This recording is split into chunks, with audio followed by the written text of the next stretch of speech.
started.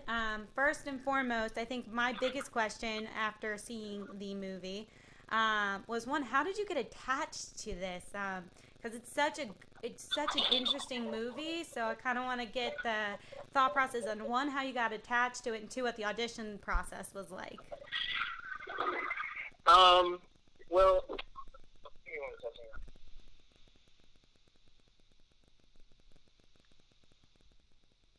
Did I lose you, Jesse? No, I'm here. I'm here. Okay. Sorry. It was I mean, I'd like to say it was a unique process, but it's more so just a like a non-traditional process. hmm So it wasn't really an audition.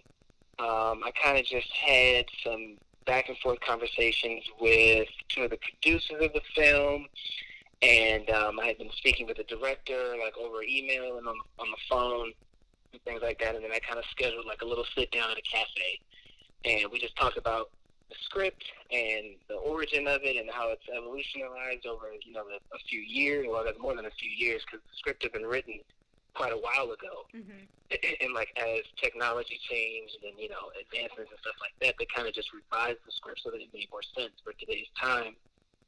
And we just talked about this character Adam and his role in this story and how his mindset plays into the mysteriousness um, of the story.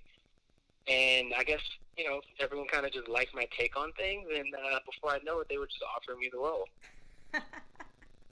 Well, I'm glad they did because your take on it was perfect. You had me Oh, literally thank guess. you.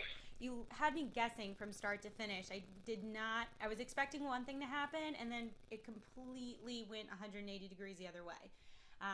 So kudos to Amazing. you. And was that your intent the entire time, or was it something that evolved as the story unfolded? It's something that it's something that I intended on by the time we got to by the time we got to camera. But like, beforehand, there's always that question of which side of the fence is Adam on, hmm and that's kind of something that I had been thinking about for a very long time, and I had been making decisions scene to scene because to be honest with you, Adam's not really sure. He doesn't know if he's a good guy or a bad guy in this thing because he's looking out for his family, but he's looking out for himself, and at the hmm same time, he's making selfish decisions for selfless reasons. So he's teetering the line a lot. So when we were filming, I would do one take which seemed honest and genuine, and then I might jump into another take which might seem a little conniving or dishonest. And I even myself, Jesse as the actor, I wasn't really sure which take they were going to use, to be honest. So it's interesting to finally watch the film and say like, oh, okay, cool. Like I see where they went, with this part of the movie versus, the climax and, the arc and all those kind of hmm things. I was just trying to, it was interesting to see what side of him they liked for each part of the movie. Because to be honest with you, I basically shot that movie as two different characters, and I wasn't really sure which one they were going to favor.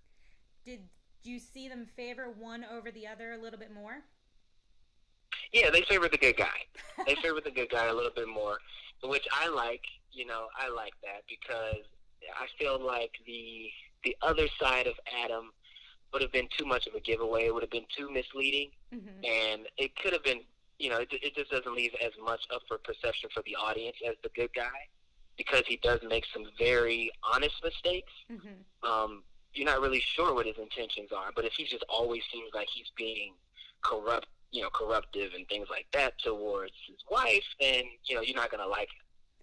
But I kind of think that's also what you did so well is some of that stuff that I like now going back and thinking about it, you realize it's good natured. His heart was in the right place, but your portrayal of Right. it the entire time just made me think, you can't trust him. You cannot trust this guy. You couldn't trust him, but that's a real life situation. It was too much for him to handle, and although he felt like he had a grip on it, he was honestly just doing his best. But because it was such a wildly unnatural situation for Adam to be in, you couldn't really trust him, and hmm it's wise not to trust him, even though his heart is pure. He's really just looking out for you.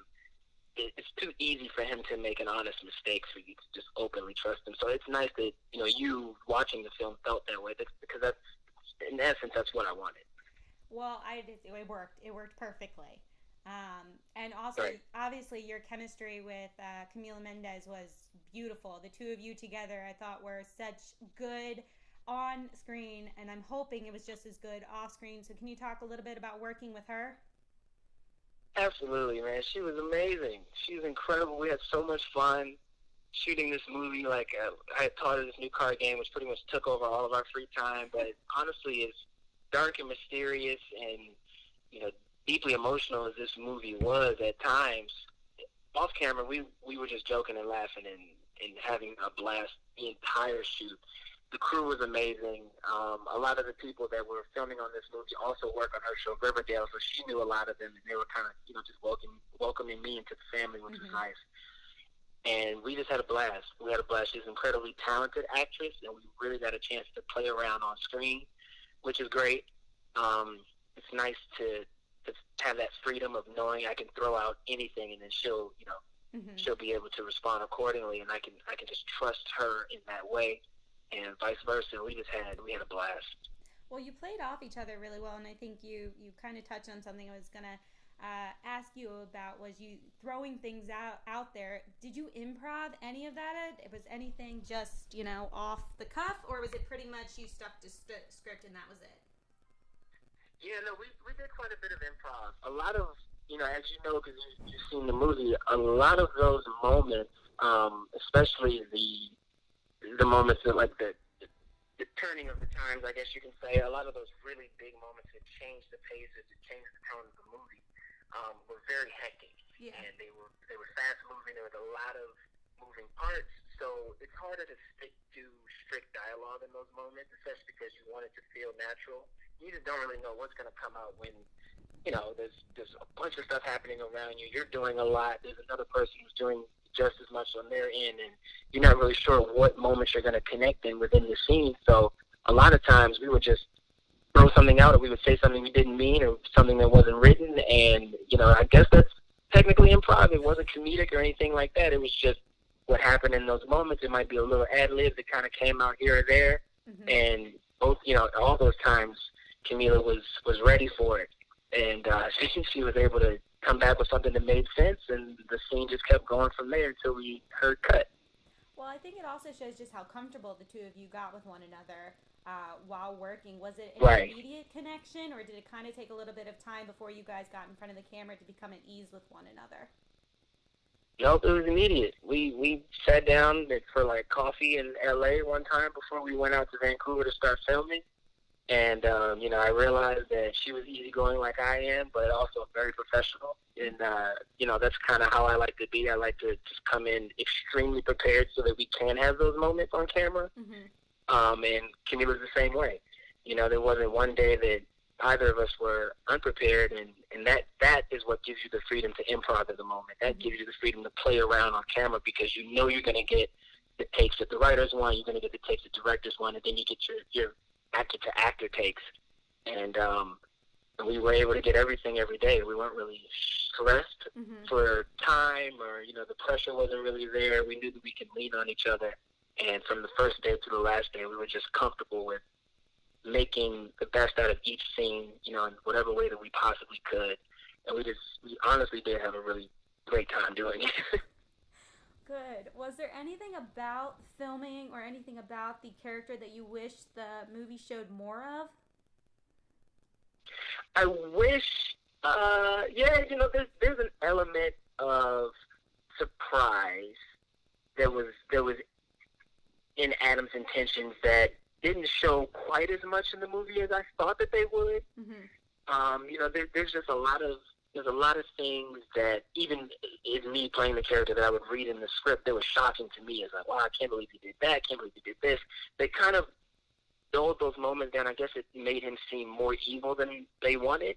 I'm not really sure. You know, I never got a chance to talk that out.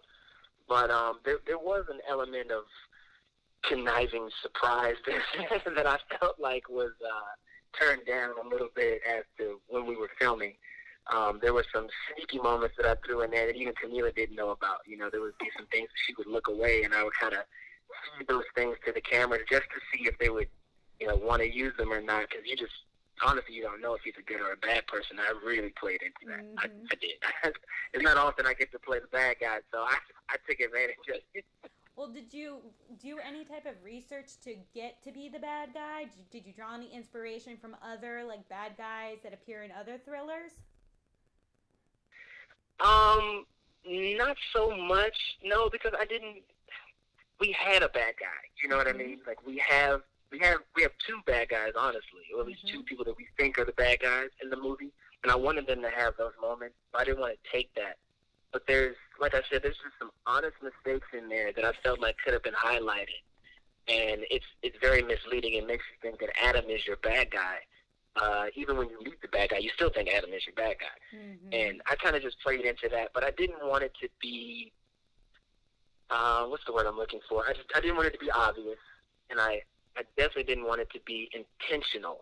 So I didn't do that. I didn't want to pull inspiration from other thrilling bad guys, or there's some moments that, that kind of reminded me of like The Shining, but I immediately threw that out of my brain. I was like, all right, I don't want to go that route because then I'm taking away from the element of surprise, and I felt like that was the core grasp of the movie is that element of surprise that comes from from Act 1, Act 2, and Act 3. Well, I've said it before. I'm going to say it again. It worked. It really did work. And, as I Wonderful. said, it was captivating. And your performance just had me, as I said, thinking one thing. And all of a sudden it was completely different. So, obviously, kudos to you. I'm going to sneak one last question Great. in because I Thank know you. our time is almost up. What are you hoping fans get from not only your performance, but from the movie in general? Well, I hope that they understand that this movie, before the movie was changed or before the name of the movie was changed to Dangerous Lives, it was called Windfall. Mm-hmm. And that to me is the first time I'd ever heard that term windfall, and I looked into it, and that's, at essence, that's what the movie is about, is that windfall effect of what happens when something incredibly good kind of just gets thrown into your lap. Like, what comes along with that? And it reminded me of when I was in college. I was in critical thinking class, and my professor used to always ask the class, what would you do if you win the lottery? And everyone's answer, when you think it through, would always be not necessarily incorrect, but a terrible answer. And that's kind of what happens with these two. Like, something mind-blowingly fantastic happens to them, and they can't even fathom what comes along with, a fortune or a new lifestyle. Like, it changes everything. And I hope that people can kind of pull from that, and it takes you into a fantasy land for a second, and it makes you apply these moments to your life, and you start thinking like, well, dang, what happens if I inherit, millions of dollars in a mansion? Like, what am I going to do? The hard truth of it is, you have no idea. And that's what Mm-hmm. makes the movie so good. You honestly have no idea. You're kind of just riding the wave at that point. So I hope that the audience can enjoy that wave and take themselves out of their heads for a moment and just watch it play out with Adam and Katie. Perfect.